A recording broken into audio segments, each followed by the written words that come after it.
What is up, everybody, and welcome back to yet another video. And we're going to be jumping straight into this because we have got to get this car ready for tomorrow, basically. I mean, Saturday technically, but tomorrow I need this car in the trailer and ready to go. So we're going to go ahead and get work done. And it just so happened that only a few minutes ago, this showed up in the mail. This is the replacement to the broken tap handle from the Harbor Freight tool set. Lesson learned, don't get a Harbor Freight tap and die set. Not all Harbor Freight tools are garbage, but some of them are pot metal, like this was. So, first goal today is we're gonna go ahead and use this, and we're gonna finish tapping that hole. And then we need to get the seat in, and then, obviously in this video too, we still need to get these things taken care of. All before it has to get loaded on that trailer. I still gotta clean the thing. So, let's get started. Here has been the bane of my existence for the last little while, not only because this guy got stuck in there, and yes, I've seen the comments, I know I can remove this with just a pair of pliers, but it's not going to finish tapping the hole very efficiently if I use those, and I still need to tap the hole. But it's also been the bane of my existence because, well, I have to retap this hole.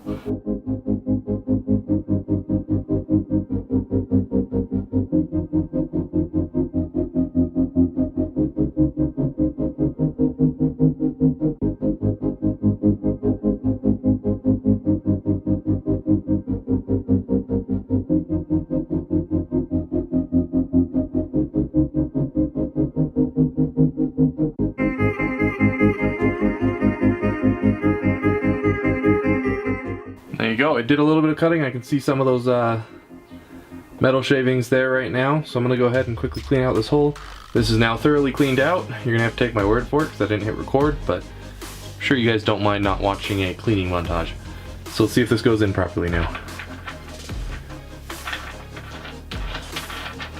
Seems more or less to be working. It's going in straight, which it wasn't doing before, so that should be good enough. We're going to go ahead and get the seat remounted up now.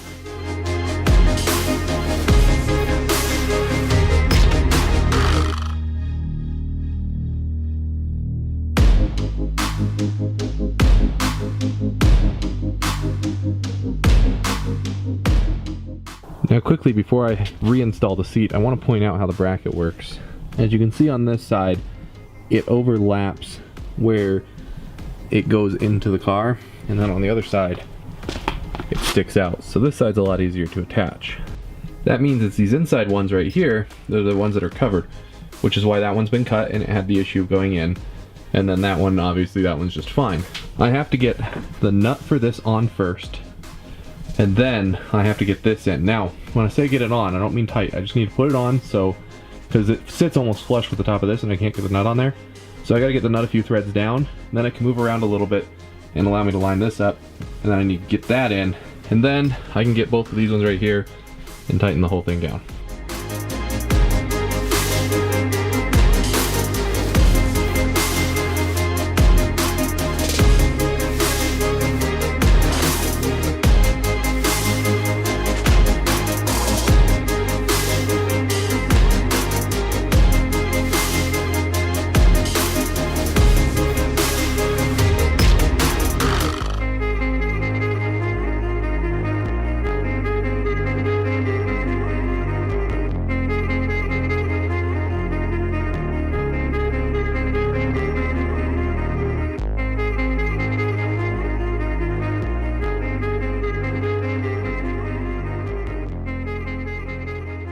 So there we have it. Seat's back installed. It's actually really nice to finally have it back in the car, and I'm stoked that it went in so easily because I fixed that hole. Yes. And you know what the best part of all of this is with the seat finally back in the car?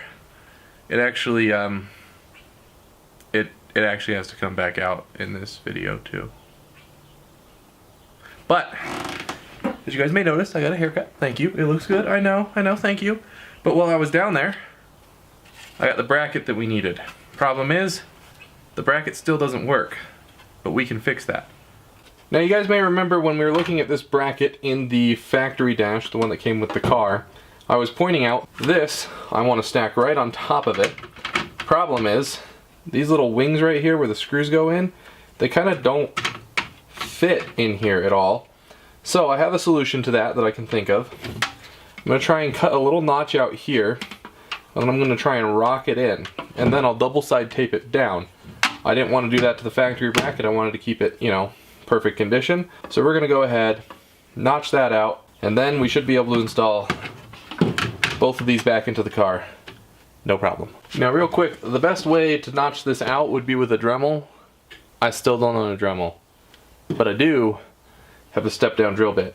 And I will be double siding taping it to the plastic here to hold it in extra tight. So I don't really necessarily need this hole that I'm gonna make to be tight. I just need it to allow that to come through.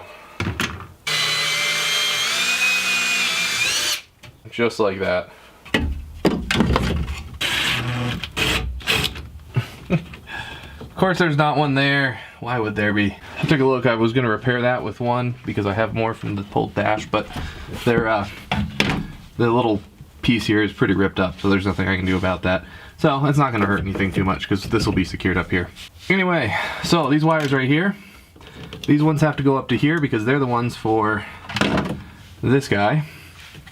And then these 4 wires here, it comes on 2 different harnesses. Those ones and then those ones are for the AC, so they'll go in second. So quick note, I cut right in here where these wires are going to have to come up because it was really tight on those wires. So I cut them to make it a little bit less tight, and then I covered it in electrical tape so that the sharp edges wouldn't risk cutting the wires.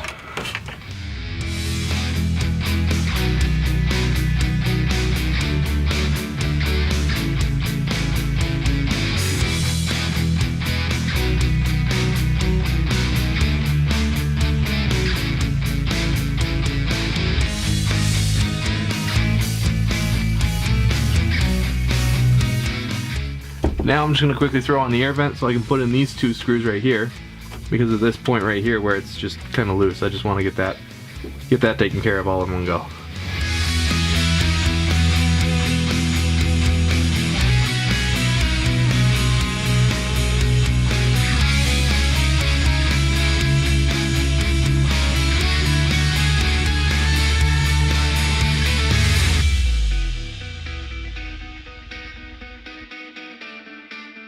Okay, I'm gonna also just take care of my shifter solution, which is the shifter. And no, the boot does not come off, sadly. It's one piece. I have to wrap up the day because tomorrow I've got to get this car down to the track to get tech inspected for the year. So I'm going to reconnect the battery, make sure the car still works. Then I need to get a vehicle that can move the trailer, and then we need to get this in the trailer. Let's get on this. The car usually immediately wakes up when I connect the battery, so it didn't. And now I'm a little scared. Right now I've got fingers crossed that this thing turns on. Let me go get the keys. It'll be one thing if it's a dead battery, which doesn't sound like it is. It'll be another thing if it's a computer problem.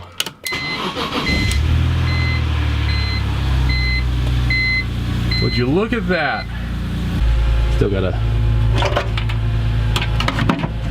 do that. I keep this in here. This is one of those few things that I keep in the car because if, for example, anything were to come loose that's metal, I don't want it making contact with the positive terminal. That could be very disastrous. Well, it looks like I did exactly what I wanted to do. Of course that light goes off right as I start filming. Hello, light, come on, turn on. There we go. So I got the trailer over there. Moved from there. I've got something to tow it. You can't see it right now. Now we're gonna get this guy. I'm gonna load it on the trailer. But we're gonna go ahead and just pick this up tomorrow when we're headed to the track.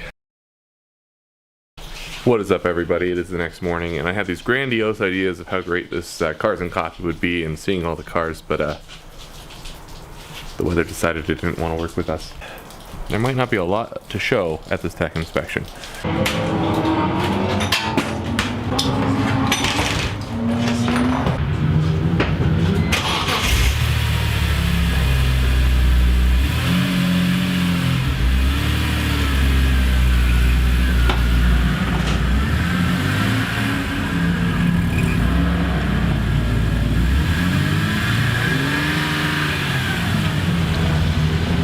Alright, so car's been teched, back in the trailer, all loaded up, and yeah, that was a little bit of a disappointing Cars and Coffee.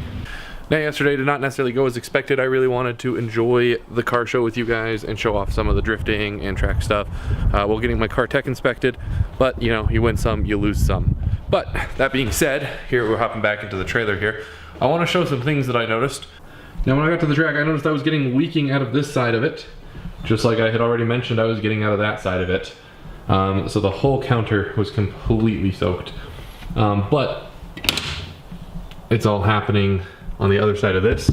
This area is staying completely dry. You also may notice there is a lot of dew here. Now there was not a lot of dew here earlier. I also don't believe there's any leaking happening around here. I do believe all of this water that is on the face of this and down here is solely due to the condensation of this trailer. But yeah, the trailer held up really well. I'm super excited and stoked for that, but let's go ahead and get back into the garage. Okay, garage door is shut. The warm weather did not stay, so I kinda have to deal with being in the cold. But yes, my tech inspection. Very bluntly, I failed tech. I don't know if it's actually a new rule, but here on the tech form, let's see if you guys can see that. Here on the tech form right here, it talks about the fire extinguisher. Apparently I need a fire extinguisher in the car. Now, needing a fire extinguisher isn't really necessarily a big deal. I didn't have one all last year, so I don't know if it's a new rule or if I just got away with it last year. I have a fire extinguisher, and I now have a quick release mount on order. Should be here very shortly. But we need to figure out how to get it mounted into the car. So let me show you what I was thinking. So I went to Home Depot and I picked up this very long piece of square aluminum tubing. But what I think I'm gonna do is I'm gonna cut some 45-degree angles on this. It needs to be about 20 inches long, and then I'm gonna mount the fire extinguisher to this. Now let me show you where I'm gonna mount this in the car. Now you can get fire extinguisher mounts that mount in front of the driver's seat, which is something I had considered. I've been looking at one over the winter, and it would be kind of nice because you just have it right there at your legs. But one, they're more expensive, and B, I can't get one in the short period of time I need. What I'm gonna do with those 45-degree cuts is I'm gonna go ahead and mount that bar right across here, and then just bolt it into these little bolts that are already existing. Not only is it a good temporary solution, but it's also relatively inexpensive to mount it here, and it doesn't involve cutting any holes in the car, so that I'm looking forward to. So it may not have been planned for today's video to be making a fire extinguisher mount, but it's been added to the list because it's necessary. In order to race, I need to pass tech, and in order to pass tech, I guess I need a fire extinguisher.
I cut it 20 inches long, then I trimmed it down a little bit, so it's about 19 inches long now, from end to end where it doesn't taper.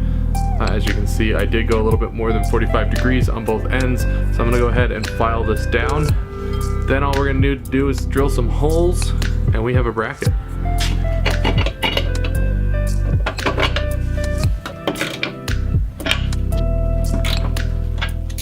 The bar is installed. As you may be able to see here, it's no longer just a straight down.